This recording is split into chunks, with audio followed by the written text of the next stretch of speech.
Salut à tous les amis, j'espère que vous allez bien, moi ça va nickel. Aujourd'hui on se retrouve pour la preview de la semaine européenne qui nous attend.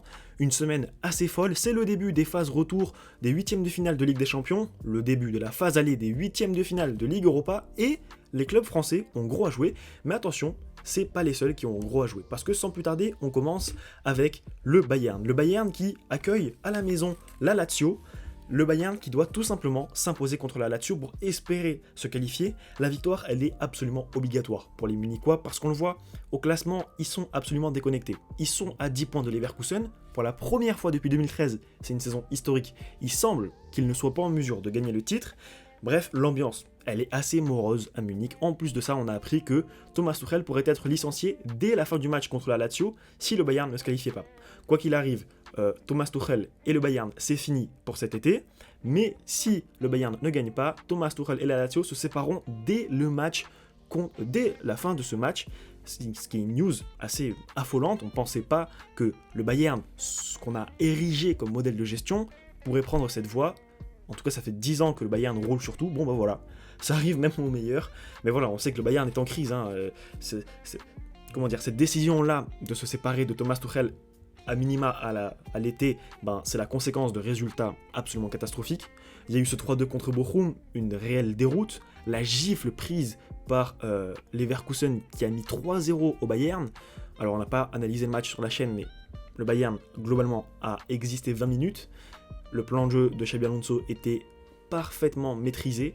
Xabi Alonso a vraiment donné une leçon pour le coup à Thomas Tuchel, ce qui était assez impressionnant. Et puis ce week-end, ils ont fait ce match contre Fribourg à l'extérieur. Ils font match nul 2-2. Bref, ils arrivent dans ce choc avec pas du tout le plein de confiance. En tout cas, ils n'arrivent pas comme ils voudraient. Surtout que le Lazio a déjà gagné 1-0 à l'aller. Donc la victoire elle est absolument obligatoire pour le Bayern s'ils espèrent se qualifier. Mais la chance qu'ils ont, le Bayern, c'est que la victoire de la Lazio 1-0 à l'aller, c'est un peu une victoire trompe-l'œil. La Lazio l'année dernière, c'était second de Serie A derrière Naples, bon, loin derrière Naples, mais quand même second. Cette année, on le voit ici, ils sont toujours derrière Naples, mais cette fois-ci, classés 9e. C'est assez catastrophique pour la Lazio, honnêtement. On ne comprend pas comment ils peuvent finir aussi bas, comment passer de l'année dernière second. Là, aujourd'hui, à 9e, c'est un peu la même situation pour Naples, mais pour le Barça, les champions de l'année dernière, en fait, ils sont tous quasiment en Europe en train de se casser la gueule, si on peut dire. Et voilà, leur défaite face à Milan de ce week-end, clairement, c'est un peu le reflet de leur saison. Ils ont pris 3 cartons rouges, ce qui est assez colossal, et ce qui est un réel marqueur de la frustration qu'il y a en ce moment chez les Romains. Et puis, Ciro Immobile a été absolument absent. Voilà, on le voit ici à l'image de ses stats, 6 petites réalisations cette année, c'est pas beaucoup pour un attaquant qui nous a largement habitués à mieux. Mais voilà, c'est une équipe qui globalement ne démérite pas non plus, si elle est 9ème, c'est pas non plus catastrophique, certes comparé à l'année dernière, c'est assez compliqué, mais voilà, si on regarde sur l'ensemble de l'année 2024, les matchs qu'ils perdent, c'est contre l'AC Milan, qu'on a juste ici, contre la Fio, contre Bologne, contre l'Atalanta, contre l'Inter, bref, pas des équipes qui sur le papier sont foncièrement meilleures que la Lazio, juste que voilà, la Lazio sous-performe, et on sait jamais. Avec ce Bayern, le truc c'est que le Bayern est tellement irrégulier, comme la Lazio l'est tellement, que tout peut se jouer. Tout peut se jouer, d'autant plus que le Bayern ne part pas favori.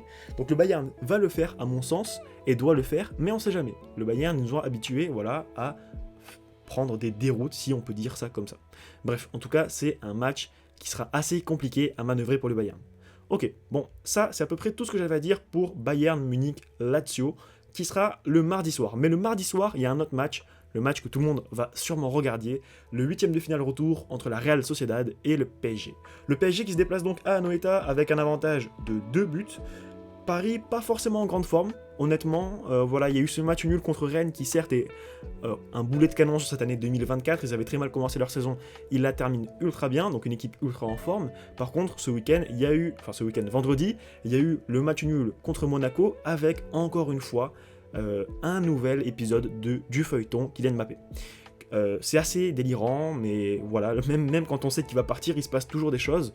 Le premier épisode, si je peux dire, de la fin de la dernière série, on peut dire, du feuilleton Mbappé, c'était cette déclaration-là de Luis Enrique qui a dit au micro de je ne sais quel média, il faut s'habituer à jouer sans Kylian Mbappé, et il a raison, honnêtement il a raison. L'année prochaine, Kylian Mbappé ne sera pas au PSG, il faut absolument trouver la façon de faire jouer le mieux possible le PSG. En tout cas, il faut trouver un plan de jeu optimum pour l'année prochaine. Optimal, c'est à peu près le même mot, je ne sais pas lequel on utilise pour être honnête. Et puis voilà, il s'est fait remplacer à Monaco. À Monaco, il est monté dans les tribunes au lieu de rejoindre ses coéquipiers sur le banc. Voilà, il semble qu'à 4 jours du match le plus important de la saison du PSG, en tout cas le PSG en Ligue des Champions c'est toujours les matchs les plus importants de la saison, mais il semble qu'à 4 jours du match le plus important de la saison du PSG, la rupture est totale entre Luis Enrique et Kylian Mbappé. Bon, que dire de plus? Simplement que la Real Sociedad, elle est malade, le PSG va sans doute le faire. Il y a eu cette défaite contre Séville hier, 3-2. Bon, il y a eu ce match nul également contre Mallorca, 1-1. La défaite encore une fois contre Villarreal, c'est une équipe qui est absolument malade. Globalement, offensivement, ils sont en grande manque, je sais pas si on peut dire grand manque de réussite, mais en tout cas ils avaient beaucoup d'absents. Et pourtant c'était pas donné parce que voilà, Oyarzabal qui a marqué contre Séville hier, il n'a pas beaucoup de rythme, et pareil, il faisait partie de la liste d'absents. Et voilà, c'était une équipe qui avait très bien démarré leur saison. En Espagne, on en a beaucoup parlé, parce qu'elle est très télévisuellement plaisante à voir jouer. Le truc, c'est que depuis le départ d'Alex Isak, ça manque véritablement d'un neuf. Alors, il y a eu Sorloth qui a eu un prêt, si je ne me trompe pas, mais il n'a pas été très concluant. Il y a eu l'achat très onéreux d'Oumar Sadik, mais pareil, c'est pas vraiment concluant. Et puis, il y a toujours André Silva, qui a marqué il n'y a pas très longtemps, je crois que c'était ce week-end contre Séville, mais voilà, c'est pas non plus concluant. André Silva, on l'a très bien vu sur le 8e de finale aller, toutes les lacunes qu'il pouvait avoir.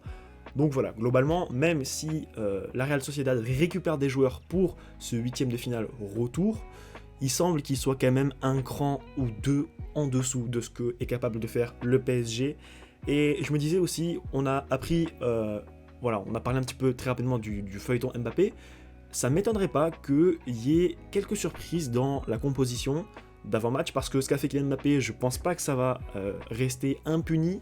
En tout cas, connaissant Luis Enrique et son fort tempérament, il y a des chances pour que Kylian Mbappé ne démarre pas le match. Moi, ça m'étonnerait pas en tout cas qu'il démarre pas le match, ou au moins qu'il sorte à la mi-temps, ou genre qu'il commence pas le match et que voilà, il rentre à la mi-temps, quelque chose comme ça. Mais j'ai du mal à imaginer Kylian Mbappé faire tout le match. Voilà, ça c'est mon opinion. Globalement, voilà, je pense que quand même Paris devrait le faire. Il y aura certainement quelques surprises dans la compo, mais Paris devrait le faire sans trop de soucis. Ok, on passe au troisième match, Real-Leipzig. Bon, là j'ai déjà envie de vous dire que le Real en Ligue des Champions, à domicile, contre une équipe de Leipzig un petit peu diminuée, pas dans sa meilleure forme possible, c'est quasiment imprenable et on sait déjà tous qui est favori. Pourtant, Leipzig, à l'aller, ils n'avaient pas démérité. Hein. Si on est honnête, il y avait eu 1-0, il y avait eu ce but-là de Szczęsny qui avait été refusé. Leipzig n'avait pas vraiment démérité, au contraire, ils avaient été très intéressants, ils avaient vraiment imposé une forte intensité au Real Madrid, qu'ils avaient été capables de tenir, le Real certes, mais ils se sont vraiment fait bouger par les intentions, par le pressing incessant et l'harcèlement constant que Leipzig a réussi à imposer au Real Madrid. Et puis voilà, le truc c'est que Leipzig n'a pas conclu, et on le sait, hein, ils sont pas 5e pour rien. Leipzig, voilà, la Ligue des Champions, on dit souvent que c'est la compétition des deux surfaces. En Ligue des Champions, tu peux pas te permettre de ne pas conclure comme Leipzig l'a fait.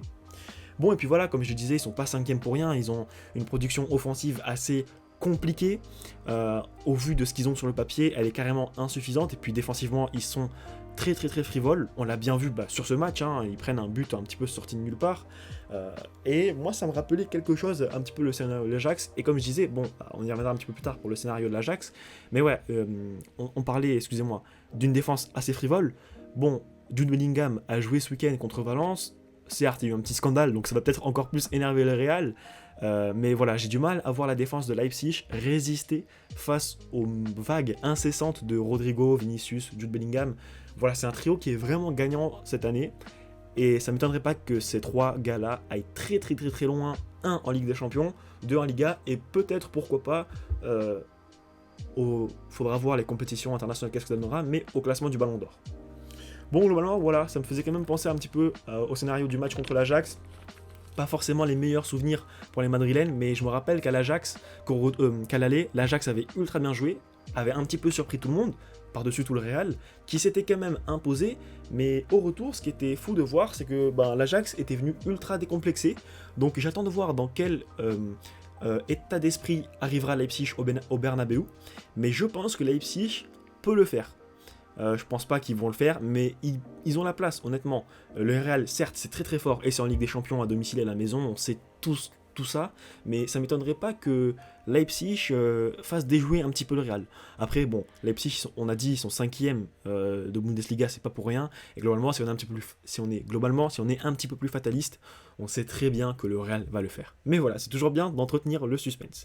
Et le dernier match, c'est celui-là. Marseille-Villarreal. Marseille-Villarreal, c'est un match un peu fou, déjà parce que c'est le retour de Marcelino au Vélodrome 6 mois après qu'il ait quitté son poste d'entraîneur de Marseille. Lui et son équipe seront accueillis pour sûr dans une ambiance hostile au Vélodrome, parce que non seulement les supporters, je pense pas qu'ils vont être très contents de le revoir en terre marseillaise, mais surtout parce que l'OM est ultra en forme depuis l'arrivée de Jean-Louis Gasset. Alors il y avait eu ce match contre Brest là, cette contre-performance qui avait vu Gennaro Gattuso être démis de sa fonction. Et puis le premier match contre le Shakhtar, ça a été une victoire 3-1, un match qu'on a d'ailleurs débriefé sur la chaîne. Et puis après, ils ont très vite enchaîné contre Montpellier 4-1, contre Clermont ce week-end 5-1, et puis ils arrivent face à Villarreal. Contre Montpellier, il s'était fait un petit peu peur. On a vu sur les premières minutes que Marseille et Jean-Louis Gasset, c'était pas encore à 100% une affaire qui roulait, on va dire ça comme ça. Marseille n'était pas à 100% dans ce qu'ils avaient fait avec le Shakhtar, mais c'est normal, Jean-Louis Gasset, il faut lui laisser du temps. C'était son deuxième match, voilà. Et contre le Clermont, pour être honnête avec vous, j'ai pas regardé le match, mais ils ont infligé un sacré carton, et c'est bon pour la confiance, parce que Aubameyang, Iliman Ndiaye et Moumbagna ont tous les trois marqué. C'est les trois armes offensives les plus séduisantes de Marseille, et elles ont tous les trois été en forme. Et face à Villarreal, ça annonce que du bon, parce que Marseille, en plus de ça, remonte au classement. Ça c'est le classement de Villarreal, on y reviendra un petit peu après, mais Marseille remonte au classement. Avant l'arrivée de Gasset, ils étaient 9e, là ils passent 6e, ils sont à 6 points de l'Europe si je me trompe pas, ça fait peut-être un petit peu beaucoup, mais voilà, ça réengage une marche de confiance, et ça ne peut faire que du bien à Marseille, qui va affronter Villarreal, une équipe en grande difficulté. Villarreal, c'est 12e du championnat espagnol, assez compliqué pour Villarreal cette année, pourtant depuis la mi-janvier, il n'y a aucune défaite, presque même d'ailleurs je dirais des victoires de prestige. Il y a eu le 5-3 contre Barcelone dans un match assez fou. Cette victoire là contre la Sociedad qui est bien mieux classée que Villarreal au classement, je crois que la Sociedad ils sont 7e, c'est intéressant pour le match du PSG ça aussi, hein. La Sociedad qui sont 7e, bon voilà, Villarreal en tout cas ils sont largement largués de la course à l'Europe. Et puis il y a eu aussi cette victoire de prestige qui les met en confiance ce week-end contre Grenade, mais après bon, Grenade c'est quand même 19e de Liga, j'ai mis le classement juste ici, si vous le voyez, voilà, Grenade c'est 19e de Liga, mais bon, c'est toujours une victoire qui met en confiance, surtout que Sorloth a mis un triplé, assez fou, Gonzalo Guedes a aussi mis un but, Etienne Capou également, le français. Donc voilà, Villarreal arrive en grande confiance parce que depuis la mi-janvier, il n'y a eu aucune défaite, des victoires de prestige, et ça se passe un peu mieux pour Villarreal sur cette deuxième partie de la saison. Après, si on est honnête, c'est quand même une équipe qui est largement à la portée de l'OM, parce que ils sont 12e, donc leurs vieux démons peuvent à tout moment ressurgir, et puis l'OM et Villarreal, c'est deux équipes qui font une saison assez particulière, un petit peu à l'image du Bayern Munich, une saison assez irrégulière, une saison où clairement ils sous-performent par rapport à ce qu'ils étaient capables de faire, parce que Villarreal, on n'oublie pas d'où ça vient. Villarreal, il y a quelques années, c'était quand même une équipe qui faisait demi-finale de la Ligue des Champions contre Liverpool. Ils ont un pédigré européen évidemment supérieur, en tout cas sur les dernières années, ils ont un pédigré européen supérieur. Voilà, le groupe des Espagnols, comment dire ça, sur les 10 dernières années, certes Marseille, on connaît le passé, ils ont gagné une Ligue des Champions et ils sont régulièrement en Coupe d'Europe, mais sur les 10 dernières années, Villarreal a connu bien plus d'épopées que Marseille, et avec cette demi-finale qu'ils ont disputée face à Liverpool, ça montre que c'est un groupe qui a de l'expérience, d'autant plus qu'il n'a pas forcément bougé. Il y a encore des Dani Parejo, il y a encore des Alfonso Pedraza, voilà, il y a encore plein de gars, il y a encore Juan Foyce qui joue à Villarreal, et on espère quand même malgré tout une victoire de nos chers Frenchies, parce qu'on aimerait bien que ça fasse un petit 2/2, ça fera du bien au coefficient UEFA, parce qu'on a déjà évoqué ça dans le débrief du match contre Shakhtar. En gros, il faut gagner le plus possible nos clubs français, il en reste plus que 2 en lice, et il faut le plus possible gagner pour pouvoir s'octroyer le rêve d'avoir une place en plus qualificative au championnat en Coupe européenne pour l'année prochaine. Bref, c'est assez compliqué. En gros, il faut qu'on fasse le mieux possible les clubs français sur la scène européenne. Ça va être assez compliqué. Pour Marseille, ça le sera. Pour Paris, un peu moins de doute, je pense qu'ils vont quand même le faire. Paris, ça devrait largement être faisable, honnêtement. Je vois pas dans quel monde Paris ne se qualifie pas, mais on connaît Paris et ses vieux démons. Voilà, on sait toujours qu'est-ce qui peut se passer. Et voilà, c'est à peu près tout ce que j'avais à dire.